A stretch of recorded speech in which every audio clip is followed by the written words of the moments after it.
बिस्मिल्लाहिर्रहमानिर्रहीम। अस्सलाम वालेकुम। Welcome to literature online. आज का हमारा टॉपिक है direct method from English language teaching और teaching in foreign language, TOEFL में हो या ईएलटी में, दोनों में ये टॉपिक है direct method. It is one of the method of teaching English. तो सबसे पहले हम इसकी जब डेफिनेशन करते हैं, the definition of this method is a system of teaching a foreign language using only that language and without emphasis on the study of grammar। ठीक है, इसमें like in grammar translation method, इसमें कोई भी जो grammar पे कोई emphasis नहीं किया जाता, ग्रामर के थ्रू टीच नहीं की जाती English. The concept and the meaning of the language is conveyed in that language, the target language, and not told through native language like it was in grammar translation method. Okay, so the main characteristics of this method is that no translation is allowed in this method, and meaning is to be conveyed directly through demonstration or visual aids, ठीक है, in target language। अच्छा, अब इसका जब procedure करते हैं, the procedure is first of all students are called to read lines from passage by teacher। ठीक है, teacher called on students to read lines from the passage, from particular passage that is in their syllabus। ठीक है, in the same time teacher describes and demonstrates the sentences while the student is reading the passage, so reading the lines, while student is reading the line, teacher will make him stop and demonstrate and describe what was in the passage so that students can easily learn the lines and their meanings in target language।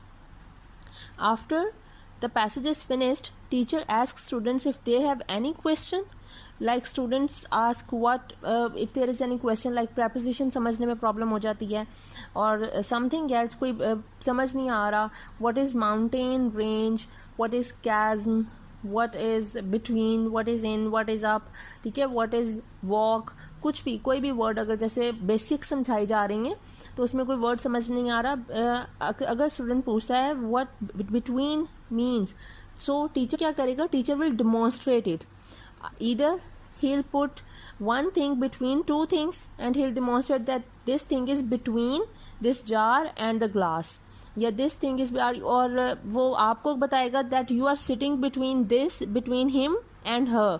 ठीक है, वो demonstrate करेगा, आपको समझाएगा between का मतलब, उसी तरह वो इन का मतलब समझाएगा, that the flower is in this vase, the pencils are in the jar, in the jar, in the vase, वो मतलब समझाएगा कि इन का क्या मतलब होता है कि किसी चीज़ में पड़ी हुई है, वो दिखाएगा, बताएगा आपको बाकायदा।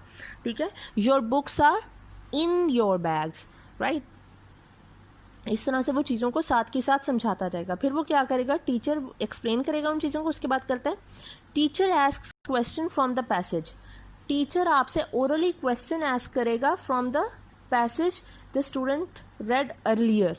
ठीक है, उसमें से, ताकि for the better understanding of students, if there is any question left in their minds, so the teacher will explain it to them. ठीक है, and the student respond by answering what they have understood, वो अपनी टूटी फूटी English, सही English जैसी भी होगी, वो अपनी टारगेट लैंग्वेज में ही आंसर करेंगे, चाहे उनको आती है या नहीं आती है, वो जिस तरह से भी करेंगे, चाहे वो गलत बोल रहे हैं, चाहे जैसे भी बोल रहे हैं, they will answer it in only the target language and not in their native language. And through out the class teacher will also speak only target language, that is English. Once teacher has asked question and the students have answered them, teacher will invite students one by one to ask questions from their class fellows। ठीक है, वो अपने class fellows से question पूछेगा, तो class reply करेगी, to which the class replies, class respond करेगी उन questions को। Meanwhile teacher is also correcting the pronunciation of students if they are pronouncing it wrong. When one student is asking the question and if there is any word that is difficult to pronounce and he is pronouncing it wrong, the teacher will correct it right away, that it is not this, you will pronounce it like this, वो सही बताएगा. Like if he is, मेरे साथ हमेशा problem होता है, मैं चैज़्म कहती हूँ, कैज़्म को चैज़्म, तो मैंने इसलिए वही वर्ड लिखा. तो कैज़्म वर्ड है, उसको उसने वो चैज़्म अगर बोल दिया है, so teacher will correct it that it's chasm, right. फिर वो क्या करेगा, वो बार बार बुलवाएगा. He will make the class repeat this word again and again, learn this word like 10 times. Speak chasm, speak chasm, right? Every word is pronouncing in its own sound. The phonics are right. ठीक है, आपकी pronunciation इससे better होगी अगर teacher आपको बार बार ये word repeat करवाएगा, पूरी क्लास को बुलवाएगा, सिर्फ उस स्टूडेंट को नहीं जिसने गलत बोला बल्कि सारी क्लास को बुलवाएगा. देन मतलब वो इस प्रैक्टिस में सारी क्लास को इंक्लूड करेगा. ठीक है.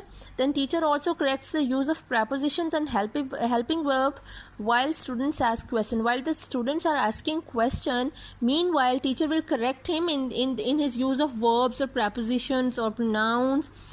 इट्स नॉट लाइक दैट जो हम मतलब ग्रामर ट्रांसलेशन में मेथड में आपको बताया जाता था कि इज़ आर एम लगना है या ये वो लगना है. नहीं, वो जब आप क्वेश्चन पूछ रहे होगे, like the student is asking what is the time in your watch. अब स्टूडेंट पूछता है, teacher will rectify his mistake right away. वो कहेगा no, is this what is the time in your watch. वो आपको बताएगा time is only an abstract concept, it does not have a body, so you do not call it like what is the time in your watch. Instead you speak what is the time by your watch. by use होगा, in use नहीं होगा time के लिए. ठीक है. Teacher then instructs the student to solve the exercise. अब ये सारा कुछ वो एक पैसेज आपको बता दिया है, सारा कुछ करवा दिया आपको. प्रेपोजिशंस और वर्ब्स का जो यूज़ है वो साथ के साथ बताता रहेगा, आपको करेक्ट करता रहेगा. और उसके बाद वो क्या करेगा, जब आपका वो चीज़ खत्म हो जाएगी, then he will give you to solve an exercise either in fill in the blanks और शॉर्ट क्वेश्चन और MCQs. वो जो भी होता है mostly it is in fill in the blanks. ठीक है. तो वो आपको एक्सरसाइज देगा और आपको उसको सॉल्व करना होगा with the right use of words. उसके बाद हमारे पास आ जाता है what are the principles of direct method. ठीक है.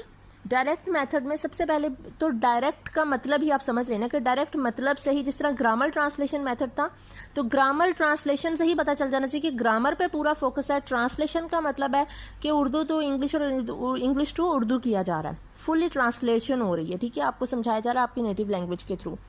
While it is direct method, direct का मतलब है you are learning the language in that language, you are thinking in that language, you are not learning it via your native language, you are learning the language through this language only. ठीक है. तो first principle of this method is the goal. What is the goal of direct method? The goal of direct method is to teach students how to communicate in target language. TL is used for target language. ठीक है. And it will make the students to start thinking in target language. ऐसा नहीं होगा कि student पहले सोचेगा अपने दिमाग में मैं ये काम कर रहा हूँ, उसके बाद वो उसको इंग्लिश में ट्रांसलेट करेगा और वो करेगा कि I am doing this work, I am doing blah blah blah, I am going there there there. No, he will not think it in Urdu and translate it in English verbally. Instead, what will he do? He will think it in English and he will speak it in English too. ठीक है. वो he will start thinking in target language and it will make his speaking better. Then there is role of teacher. What is the role of teacher? Obviously the role of teacher in this method is active. The role is, it is interactive role. Teacher plus students. In this method the teacher and students are working as partners. They are interacting. The teacher is asking question from students, the student is asking question from teacher, the students are describing what they have learned, and in this way the teacher is making them correct if there is any mistake, right? So the method, the role of teacher and student are like partners. They are working as partners. ठीक है. And students are less passive than grammar translation method. The thing we learned in grammar translation method was that the students are passive. The role of student is passive in that method. Student is not asking questions, student is not participating in any activities, and there are no oral activities in the class. So in this method the class is active, the class is participating in the class is participating while the teacher is delivering his lesson, right? So they are active in class. Then there came the characteristics of this method, the direct method. The first characteristic of this method is the concept, how the teacher will clear the concept in the student's mind. So the concept is cleared and presented through pictures, through real situations, right? Then the other characteristics is that you never translate the language in your native language. You are speaking only and only target language. Student will also speak in target language, even if they don't know it, they will have to speak in target language, whatever they speak, whatever they learn. ठीक है? The real situation is presented. There are no fake situations or fake sentences. The real situations are presented. The syllabus of direct method is based upon situations, like either they'll have a dialogue, what you will speak while you are having a transaction, or going to a bank, what will you ask, what will they answer, and how do you conversate with a banker, with any bank employee. ठीक है, उसकी example होगी. Then when you go for shopping, when you go for grocery, what do? How do you conversate? How do you tell that what do you need from there? Then the weather. How do you talk about weather with your relatives, with your parents, with your siblings, with your fellows? How do you talk about weather? What are the terms used when you are talking about weather? Then there is geography. When you are talking about territories, the geographies, the areas, the countries, whatever you are talking about, they will have you will know the terms used while you are talking about geography, right? So these are the situations, and many more situations can be presented in this method.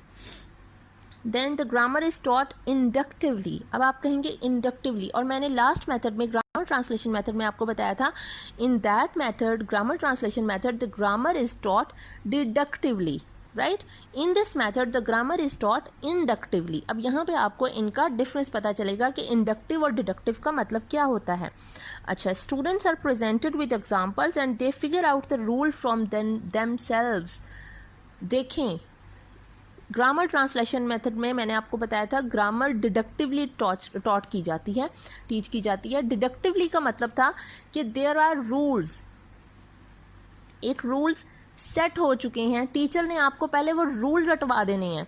मुझे अभी तक अपने school में आपने पता है कि शायद क्लास में यही बताया गया था कि ही शी इट के साथ इज़ आना है, वी एंड दे के साथ आर आएगा.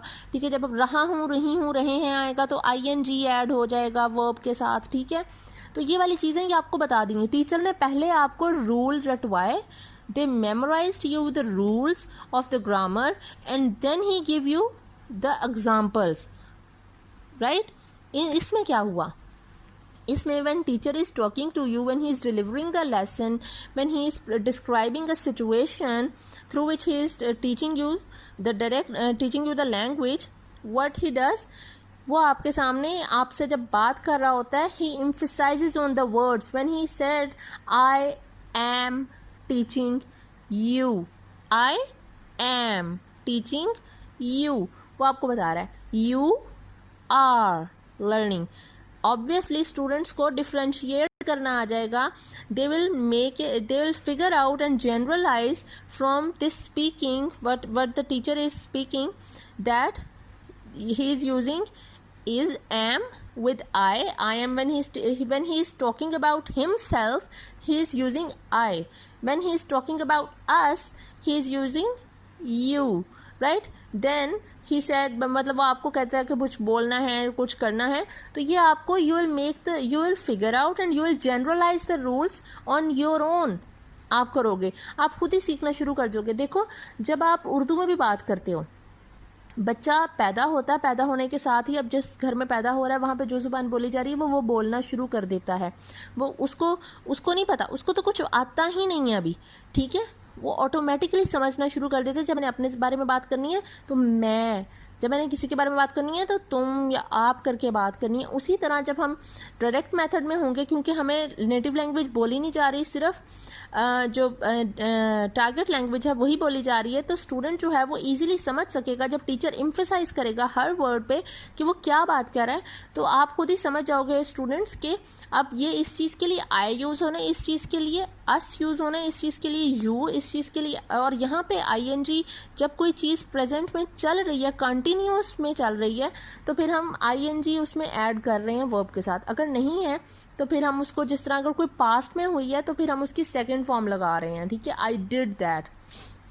घर में बच्चे जो हैं वो हमारे वो ऐसे ही बोल रहे होते हैं कुछ ना कुछ कि वो उनको पता चल जाता है। अभी हमने उन्हें कोई रूल्स नहीं सिखाए, 5-6 साल के बच्चे को कौन से रूल्स पता होते हैं, लेकिन वो बोल रहे हैं, वो कोशिश कर रहे हैं। वो जब पास्ट में बात कर रहे हैं तो वो डिड कह रहे हैं, जब वो अभी बात कर रहे हैं तो वो डूइंग कह रहे हैं, जब वो अपने बारे में बात करें तो वो आई कह रहे हैं, जब वो किसी के बारे में बात करें तो वो देम कह रहे हैं। तो ये है कि हम जब उनसे उस लैंग्वेज में बात कर रहे हैं तो वो ऑटोमेटिकली सीख रहे हैं, ठीक है। तो ये चीज़ है इंडक्टिवली कि आपको रूल्स रटवाए नहीं गए, आपको इस तरह से बताया गया है कि आप खुद उसको समझ जाओगे कि ये क्या बात हो रही है और क्यों हो रही है, ठीक है। आपको एग्जांपल्स इस तरह की दी जाएंगी, डिस्क्रिप्शन इस तरह की दी जाएगी। Then another principle is interaction of student and teacher. What type of interaction that student and teacher have in this method? There is the two-way interaction.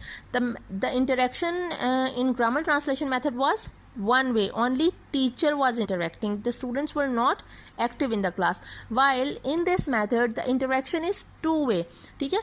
Two way है, ये रोड गाड़ियाँ आ भी रही हैं जा भी रही हैं, मतलब the student is telling them, the teacher is telling them, the students are asking, ठीक है। ये टू वे चल रहा है। And also the teacher can also ask and students have to answer, ठीक है। उसके बाद students can also conversate among themselves, वो अपने खुद भी बात कर सकते हैं, किसी टॉपिक पर डिस्कशंस कर सकते हैं, ब्रेन स्टॉर्मिंग लाइक, ठीक है, वो कर सकते हैं। Then there is the principle how is language and culture viewed in this method. तो ये होगा द सिचुएशंस बेस्ड टीचिंग है ये। इस इन this method the teacher presents a situation from a common everyday use, ठीक है। कोई भी सिचुएशन हमारी हो सकती है, कोई भी कॉमन सी सिचुएशन हो सकती है, usual see. So the speech will be common speech, everyday speech, ठीक है। And the information about the daily lives and cultures of speakers of target language will be acquired from students. Students will automatically acquire the culture and the habits and the words mostly used in that language, because they are learning the situations, because they are learning via situations of the speakers of that language, target language, okay. The T is for target language. जल्दी जल्दी में ये video बना दे, मेरा तो सालन भी जल गया अच्छा, अब हम करते हैं areas of language emphasised. What are the areas of language that are emphasised in direct method? So the first thing that has the most emphasis on in this method is vocabulary over grammar. The vocabulary is emphasized over grammar. Grammar translation method is not emphasized in this method. In this method, the teacher is focusing on improving your vocabulary. Then there is oral communication is seen as basic. Reading and writing are also having attention, are given importance and attention in this method, but the most importance is given to oral communication, and so that your reading and your speaking will be good in this method more than your writing and listening. Your speaking and listening will be good in this method rather than your reading and writing, okay.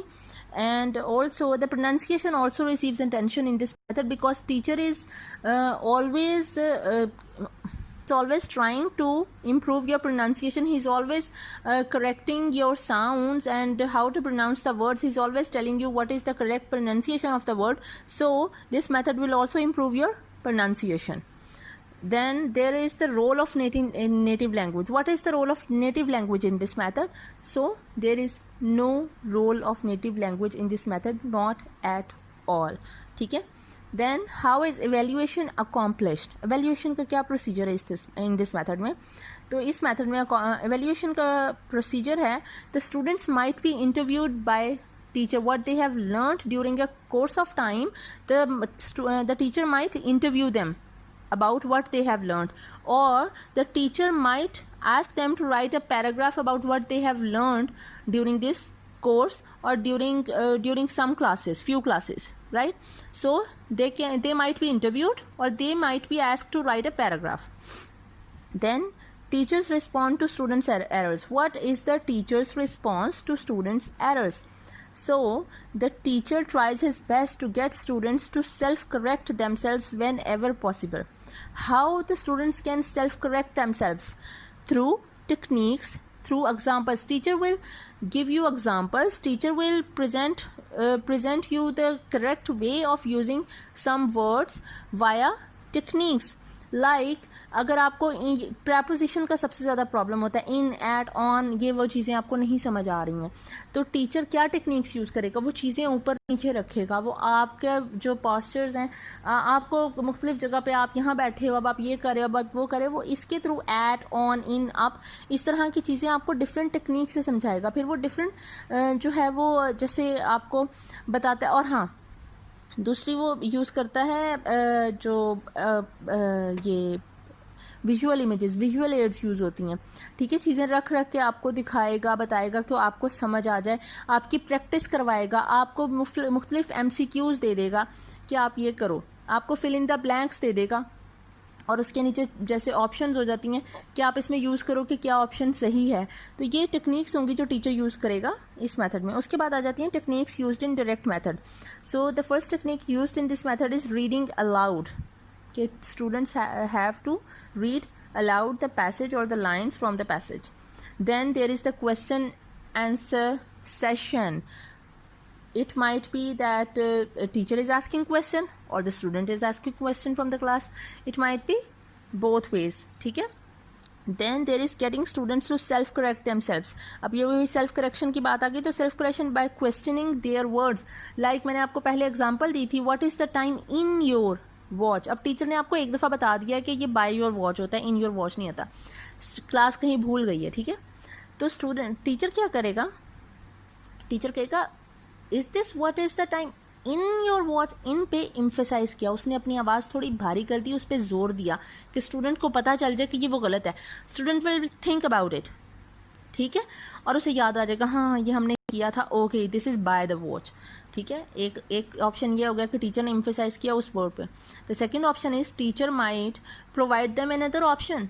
Teacher के is it in your watch और is it by your watch. अब student ने अभी तो question पूछा था, उसे फ़ौरन पता चल जाएगा कि लाजमी में गलत था, इसीलिए टीचर ने मुझे एक और ऑप्शन दिया. स्टूडेंट कहेगा no it is by your watch. ठीक है, तो ये ऑप्शन होते हैं कि ये स्टूडेंट को सेल्फ करेक्ट करने की. दूसरा है conversation practice. Teacher will give a topic to students that they have to conversate, they have to talk about it. ठीक है, every student has to put something in the discussion. उसे कुछ ना कुछ बोलना है, कुछ ना कुछ बताना है, अपना ओपिनियन देना है. what is his opinion or his perspective or his point of view about the topic. ठीक है, then there is fill in the blanks exercise. Teacher will give you an exercise of fill in the blanks. You have to fill the blanks with the right words, with the proper use of words. ठीक है, then there is dictation, and now the dictation will improve your listening and writing. What is dictation improving? Your listening and writing. How? Because teacher read the paragraph 3 times. In this method, in this technique, the dictation, teacher will read a paragraph 3 times. When he reads the paragraph first time, he will read it in the normal speed so that students can listen and understand what the teacher is telling, what the paragraph says. ठीक है, then the second time teacher will read the paragraph in a less speed. Why? Because he will pause after every phrase or sentence so that students can write that paragraph what the teacher is telling them, or write those phrases what the teacher has told. ठीक है, ये students को the pauses will let the students write those lines. ठीक है, then the third time when teacher repeats the paragraph, he is just repeating it to rectify the mistakes or omissions. If the student has omitted something, he will write it down instantly, or if he had any mistake in writing, he'll rectify the mistake, he'll correct his words. ठीक है, so ये होती है dictation. Then there is paragraph writing, the exercise or the evaluation procedure. The teacher will ask you to write a paragraph about the topic or what you have learnt during a period of time. ठीक है, ये आपकी techniques होती हैं जो teacher use करता है. उसके बाद आ जाते हैं आपके advantages. What are the advantages of this method? The advantages of this method are that the teacher teaches that it in this method the language is taught and does not about the language. This method teaches the language and does not about the language. ठीक है, सबसे पहला difference. Then it is better for students who wants to have an oral communication. जो बोलना चाहते हैं, जो जाना चाहते हैं, भी मैंने उसमें लगभग जैसे डच सीखनी है, या फिर आपको अरबिक आनी चाहिए, या फिर आपको इंग्लिश आनी चाहिए. ठीक है, इस तरह के जो डिफरेंट है आपको बोलनी चाहिए, तो ये मेथड उनके लिए तो बड़ा बेहतर है. ठीक है, जिस तरह हम आइल्स वगैरह करते हैं तो आप मोस्टली वो आप स्पीकिंग पर बड़ा ध्यान दे रहे होते हो उस वक्त. ठीक है, then the learning is made interesting due to visual aids. Because this method is using visual aids and the real situation, तो लर्निंग इज मेड इंटरेस्टिंग. ठीक है, then the students stay alert due to active participation. Because this method has active participation of student and teacher, the student have to have the alert. ठीक है, they have to be alert during the class. Then this method makes the speech fluency better. ठीक है, students will become fluent in their speech, and this method also improves the pronunciation of the students. Then this method is good for better understanding of the target language. Then this method is time saving. So these were the advantages of this method. अब आ जाते हैं disadvantages of the method. The first disadvantage of this method is that it is difficult due to no use of mother tongue, because it will become difficult for the students to learn the language instantly. They will not understand it better. ठीक है, उनको बहुत जल्दी से, बहुत आसानी से उनको नहीं वो ग्रिप कर ले सकेंगे अपनी, उनको थोड़ा टाइम लगेगा. It will take time. This is the first difficulty of this method. Then this method is not economical because this method use pictures and visual aids. Audio visual aids आपको चाहिए, visual aids आपको चाहिए होंगी, so this will be costly. Then it may not be suitable for weaker students or average students. क्योंकि weaker और average students जो होते हैं उनके लिए फ़ौरन से उनकी जो अंडरस्टैंडिंग है, उनको किसी चीज़ को कॉम्प्रीहेंड करना, they will not comprehend it, उनको मुश्किल हो जाएगी. It will create a difficulty for them. उनके लिए वो जो एक ग्रामर ट्रांसलेशन मेथड है टू ट्रांसलेट, उनको एक उर्दू में लफ्ज़ पता है और उनको पता है इस उर्दू के लफ्ज़ को इंग्लिश में ये कहते हैं, तो वो उनके लिए ज़रा ज़्यादा ईजी हो जाएगा. ये it might be difficult for them. ठीक है, then this method needs competent teachers, जिनकी आजकल बड़ी कमी है. ठीक है, तो वो चाहिए होंगे, और अगर कॉम्पिटेंट टीचर मिल जाता है तो सैलरी ज़्यादा देनी होगी, और वो देने के लिए फिर स्कूल्स को बड़ी कोई मुसीबत पड़ेगी. ठीक है, then there is over emphasis on listening and speaking skills. This method emphasized on listening and speaking skills and slightly ignores the reading and writing skills. However, we need to acquire a language, we need all these four skills: the reading, writing, speaking and listening. So this method is emphasizing on only listening and speaking mostly, and slightly ignores the reading and writing. And this method is not effective in early stages of learning, because कि अगर आपको कोई चीज़ early stages में आपको थोड़ा सा मुश्किल होगा, otherwise you will understand and you will get this method convenient for you.